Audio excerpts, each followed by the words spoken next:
everybody, I'm Sana and I'm back here today to show you guys how to make my favorite Lebanese recipe, the riza jij. Riza jij means rice on chicken. In reality, it's chicken on rice, but I'm gonna show you guys how to make it. It's very easy and it's plentiful, feeds the whole family, and it's really delicious. First of all, like always, I'm going to show you my ingredients. I'm using 4 full chicken legs. I'm using 3 cups of water, but this might change. I might use more. But just to begin with, I have 3 cups of water. I have a 1/4 pound of ground beef.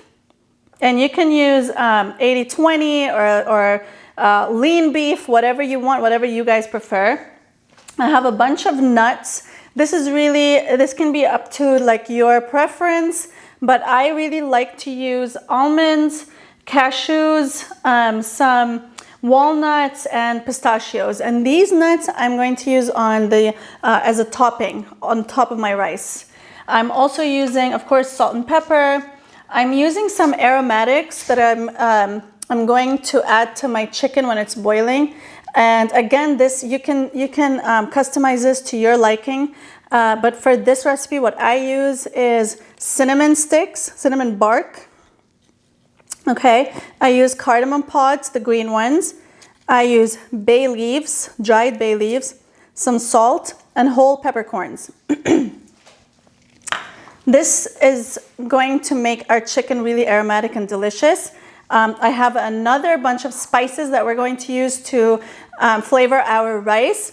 And for that, I have nutmeg, cinnamon, allspice, onion powder, and turmeric. As for the rice that we're using, I'm using around 2.5 cups of Egyptian calrose rice.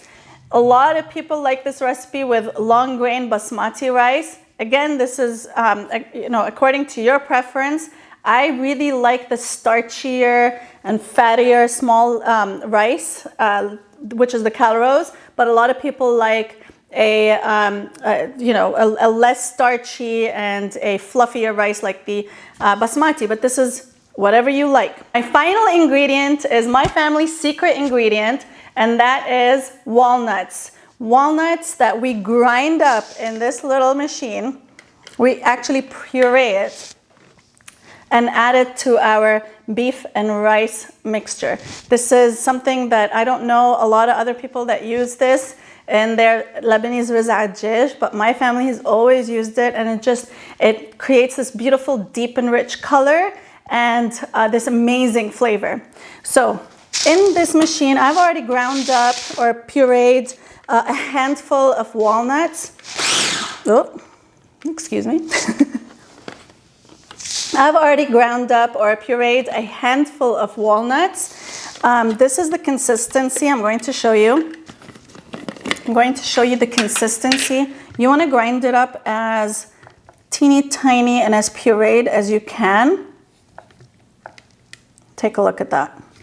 So this is a handful of walnuts, and we are going to add it to our pot right now.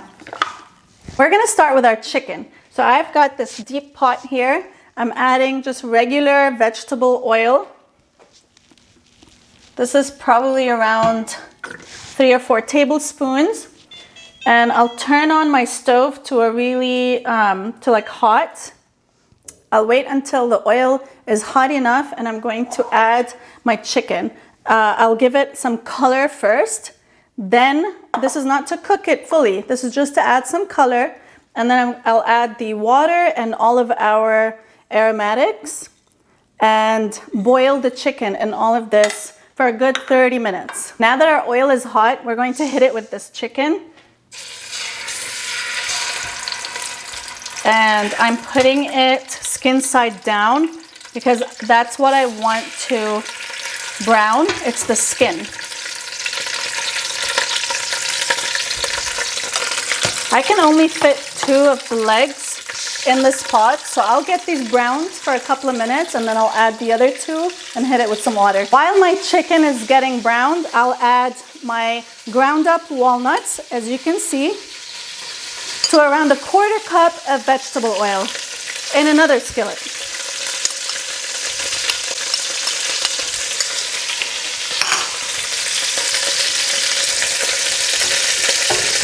I want to brown my walnuts I want to get them to a really deep golden brown color, but I don't want to burn them. So I'm going to keep stirring this and mixing it to make sure that it doesn't catch or, burn.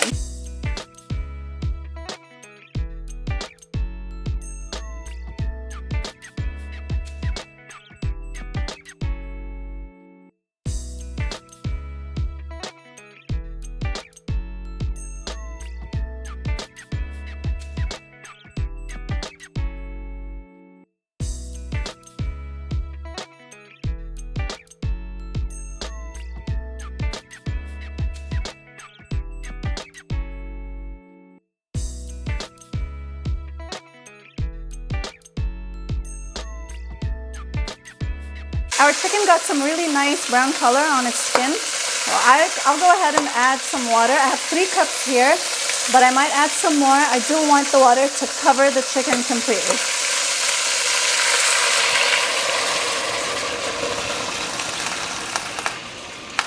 We are going to need probably another 2 cups of water.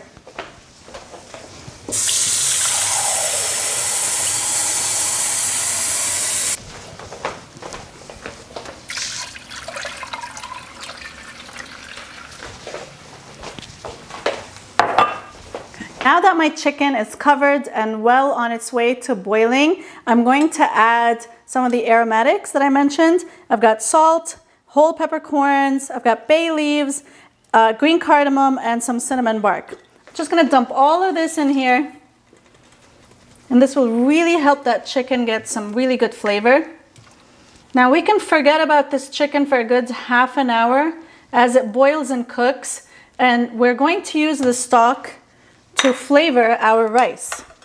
Now we can come here to our other pot where we are trying to brown our walnut paste. As you can see it started boiling up a little bit, or simmering. It's getting a nice golden color, but slowly we're going to get it to a much deeper golden brown. The darker this is, the darker and richer the rice is going to be. It already smells so good.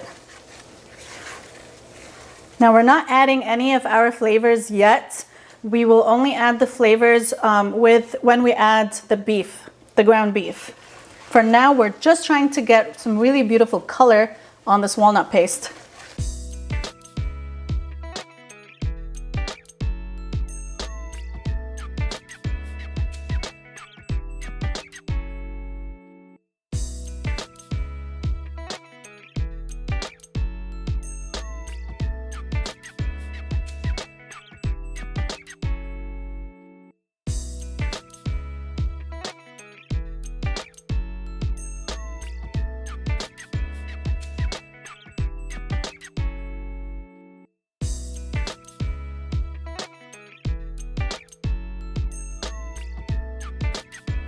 Now that we got to this beautiful golden brown color, I'm going to add my beef, but first I'll lower the temperature to a good medium because I don't want my beef to burn. Here we go. I'll just add this beef straight into my walnut paste, and I'll instantly start mashing it and breaking it apart. And I'm using a very fine mince and like a 90-10. I do like my beef to have some fat in it, but I don't want it too fatty. The only time I have fatty beef is when I'm making burgers. You just keep breaking it apart.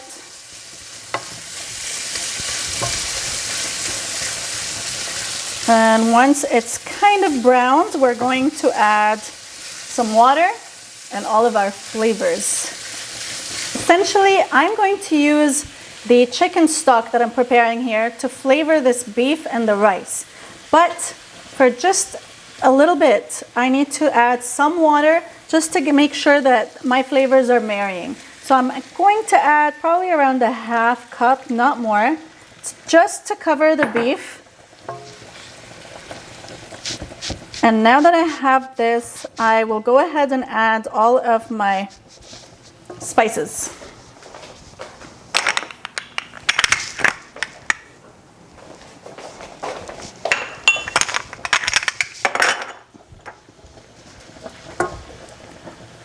My spices include salt, and I'm adding, this is probably around a teaspoon and a half. I'll add a good teaspoon of onion powder.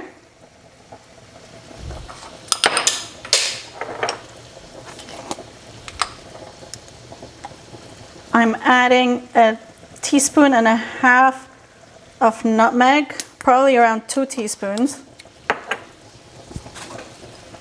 A dash of turmeric powder.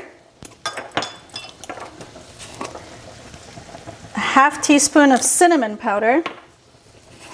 And a half teaspoon of allspice. Give this a good mix. And we'll let this simmer on a low heat until our chicken is ready and we can add the chicken stock to this beef mix and cook our rice. I'm going to show you guys some tips. While you're boiling your chicken, you want to make sure you go over the tops and see if you have any of these. Take a look. That like whitish brown layer. I'm going to take that out because that does not taste or smell good. Try not to take our cardamom pods out though.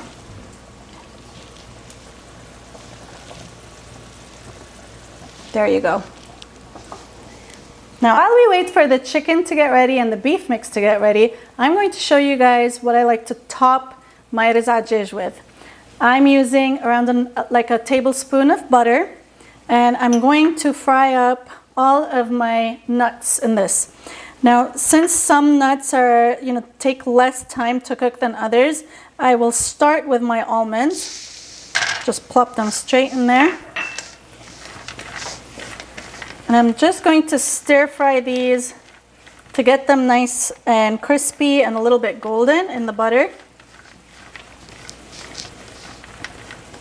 This will probably take a minute. And then I'll slowly add all of the other nuts.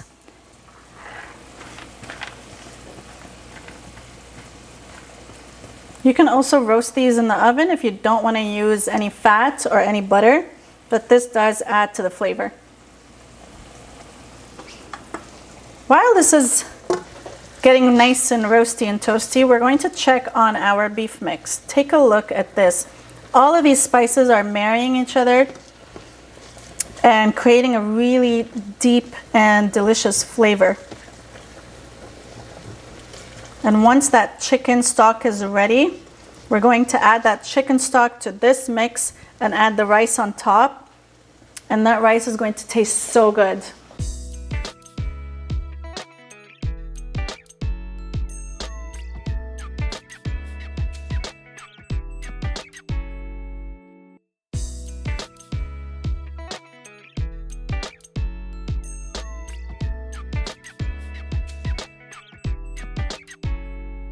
Those cashews, I added the cashews at the end because they really don't take a lot of time to cook.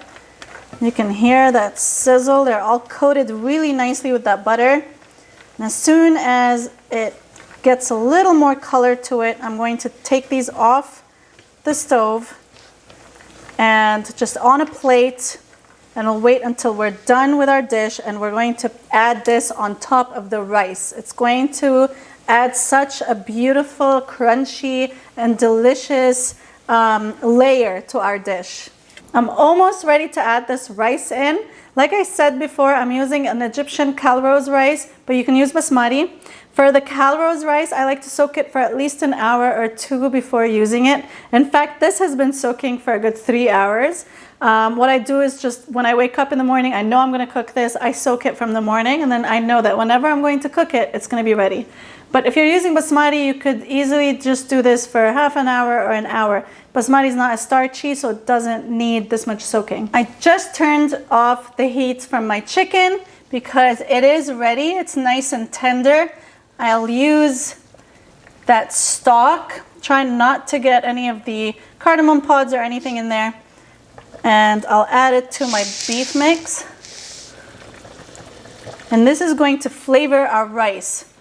And at this stage, you can turn the heat up on the rice or on the beef mix to high. Got a pot in there, so let's make sure it's nice and clean. There you go.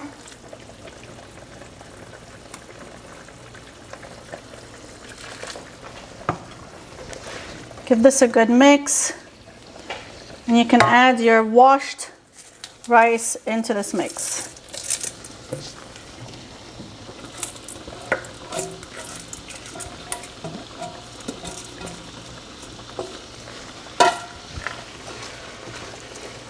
For this type of short grain Calrose rice, you don't want to add too much water because you could easily turn it into like a very mushy rice.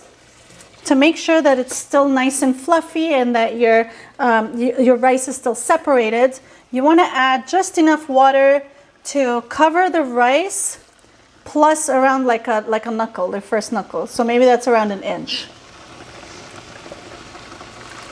I definitely need to add some more chicken stock in here. And you can tell from the color of this chicken stock, this rich color, that it's adding a whole lot of flavor to our rice. Take a look at that.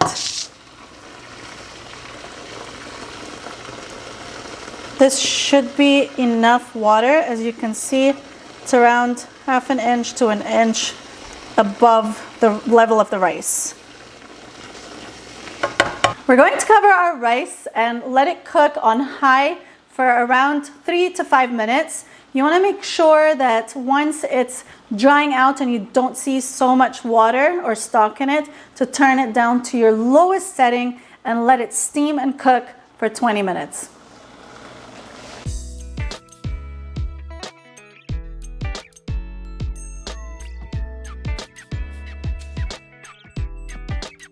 All right, everybody, it's ready. The rice, like I told you, took around 15 to 20 minutes. Here it is. You can fluff it up with your spoon or with a rice fork, but you can see it is so flavorful. If only you guys could smell this. It smells amazing. And you can tell from this deep color that the flavor is just on another level. I'm actually going to open this and plate. And I layer my rice first. Ooh, take a look at this. This is yummy and tender, kind of saucy. Looks delicious. And that meat, beautifully cooked with all that yummy, delicious rice. That's enough. I'll add my chicken that's really struggling not to fall off the bone. I'm only going to add 2 here, just not to overcrowd it. And now for the pièce de la résistance, you can add all of your delicious, yummy, roasted and buttery nuts. Take a look at this. Guys, this wasn't that difficult, was it? It was easy, and this is so plentiful. I have enough to feed my family tonight for dinner and have some leftovers for tomorrow. It is so good, it's healthy, it's delicious, and it just smells so yummy. And you know what? I have some extra stock that I'm going to freeze, and this way I can use it to make soup on another day. I hope you guys enjoyed my very traditional, authentic Lebanese recipe. It is so yummy. I really can't wait for you guys to try this. If you do try making it, take some pictures and send them to me or share them with me on here, on Instagram, or anywhere you know where to find me. Thank you so much for watching this video. Do me a favor, hit the like button and subscribe to my channel so you can see more cooking videos. Bon appétit!